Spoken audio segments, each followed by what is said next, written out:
Renukaswamy murder ಕೇಸ್ನಲ್ಲಿ ಇವತ್ತು ಏನೆಲ್ಲ ಡೆವಲಪ್ಮೆಂಟ್ಸ್ ಆಯಿತು, ಪೊಲೀಸರ ಮುಂದೆ ಆರೋಪಿ ದರ್ಶನ್ ಹೇಳಿದ್ದೇನು, ವಿಚಾರಣೆಗೆ ಸಹಕರಿಸೋದಿಲ್ವಾ ಪವಿತ್ರ ಗೌಡ, ಇದೆಲ್ಲ ಡೀಟೇಲ್ಸ್ ನೋಡ್ತಾ ಹೋಗೋಣ. ಅದಕ್ಕೂ ಮುನ್ನ ಒಂದು ಬ್ರೇಕಿಂಗ್ ನ್ಯೂಸ್ ಇದೆ, ನೋಡ್ತಾ ಹೋಗೋಣ.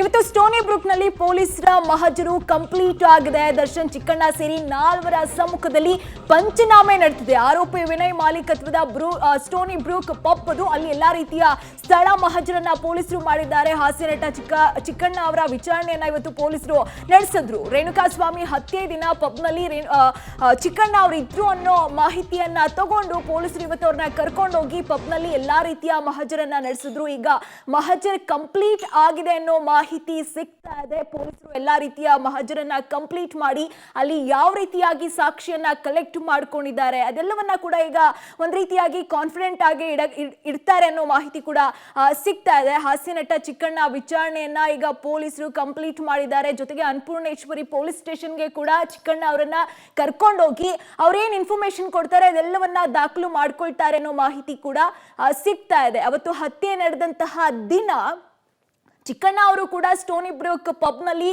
ದರ್ಶನ್ ಜೊತೆ ಸೇರ್ಕೊಂಡು ಪಾರ್ಟಿ ಮಾಡಿದ್ರು ಅನ್ನೋ ಮಾಹಿತಿ ಸಿಕ್ಕಿತ್ತು. ಇದನ್ನ ಆಧಾರವಾಗಿ ಇಟ್ಕೊಂಡು ಪೊಲೀಸರು ಈಗ ಚಿಕ್ಕಣ್ಣ ಅವರ ತನಿಖೆಯನ್ನ ಕೂಡ ಮಾಡ್ತಾ ಇದ್ದಾರೆ.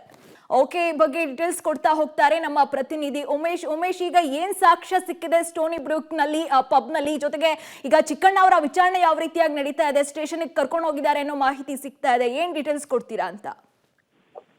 ಚಂದನ, ರೇಣುಕಾಸ್ವಾಮಿ ಕಿಡ್ನಾಪ್ ಏನ್ ಮಾಡ್ತಾರೆ 8ನೇ ತಾರೀಕು, ಅವತ್ತು ಕಿಡ್ನಾಪ್ ಮಾಡಿದ ನಂತರದಲ್ಲಿ ವಿನಯ್ ಏನಿದ್ದಾರೆ, ವಿನಯ್ ಪ್ರಮುಖ ಆರೋಪಿ. ಆ ಆರೋಪಿ ಬಂದು ನಟ ದರ್ಶನ್ ಈ ಪಬ್ ನಲ್ಲಿ ಪಾರ್ಟಿ ಮಾಡ್ತಿರ್ತಾರೆ. ಪಾರ್ಟಿ ಮಾಡಿದಂತ ವೇಳೆಯಲ್ಲಿ ಆತ ಬಂದು ರೇಣುಕಾಸ್ವಾಮಿಯನ್ನ ಕಿಡ್ನಾಪ್ ಮಾಡ್ಕೊಂಡ್ ಬಂದಿದ್ದೀವಿ ಅನ್ನೋ ಮಾಹಿತಿನ ಆ ಪಾರ್ಟಿಯಲ್ಲಿದ್ದಂತ ದರ್ಶನ್ಗೆ ನೀಡಿದ್ರು. ಆ ನಂತರದಲ್ಲಿ ದರ್ಶನ್ ಅಲ್ಲಿಂದ ಹೋಗಿ ಆ ಕೃತ್ಯದಲ್ಲಿ ಭಾಗವಹಿಸಿದ್ದಂಥದ್ದು. ಈ ಸಂಬಂಧಪಟ್ಟ ಹಾಗೆ ಪೊಲೀಸರು ಇನ್ವೆಸ್ಟಿಗೇಷನ್ ಮಾಡಿದಂತ ವೇಳೆಯಲ್ಲಿ ಪಬ್ಬಲ್ಲಿ ಯಾರೆಲ್ಲ ಇದ್ರು ಅನ್ನೋದನ್ನು ಕೂಡ CCTV ಮುಖಾಂತರ ಪರಿಶೀಲನೆ ನಡೆಸಿದ್ರು. ಈ ಸಂದರ್ಭದಲ್ಲಿ ನಟ ಚಿಕ್ಕಣ್ಣ ಕೂಡ ಆ ಜಾಗದಲ್ಲಿ ಇದ್ರು ಅನ್ನೋದ್ರ ಬಗ್ಗೆ ಮಾಹಿತಿ ಲಭ್ಯವಾಗಿತ್ತು.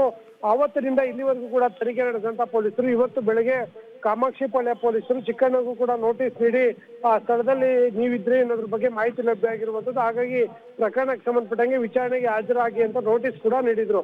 ಆದ್ರೆ ಇವತ್ತು 2:30 ಸುಮಾರಿಗೆ ನೇರವಾಗಿ ಸ್ಟೇಷನ್ಗೆ ಬರೆದಂತ ಚಿಕ್ಕಣ್ಣ ಏನಿದ್ರು ಅವ್ರನ್ನ ನೇರವಾಗಿ ಪಬ್ಗೆ ಕರ್ಕೊಂಡು ಬಂದಂತ ಪೊಲೀಸರು ಅಲ್ಲಿ ನಟ ದರ್ಶನ್, ವಿನಯ್ ಮತ್ತೆ ಪ್ರದೋಷ್, ಪವನ್ 4ರನ್ನು ಕೂಡ ಕರ್ಕೊಂಡ್ಬಂದು ಸ್ಥಳ ಮಹಜರು ಕೂಡ ಮಾಡಿರುವಂತದ್ದು. ಅದೇ ಜಾಗದಲ್ಲಿ ನಟ ಚಿಕ್ಕಣ್ಣ ಕೂಡ ಇದ್ದು ಅವರ ಸಮ್ಮುಖದಲ್ಲೇ ಆ ವೇಳೆಯಲ್ಲಿ ಏನೆಲ್ಲ ಆಯ್ತು ಅನ್ನೋದ್ರ ಬಗ್ಗೆ ಸ್ಥಳ ಮಹಜರು ಮಾಡಿರುವಂತದ್ದು. ಚಂದನ.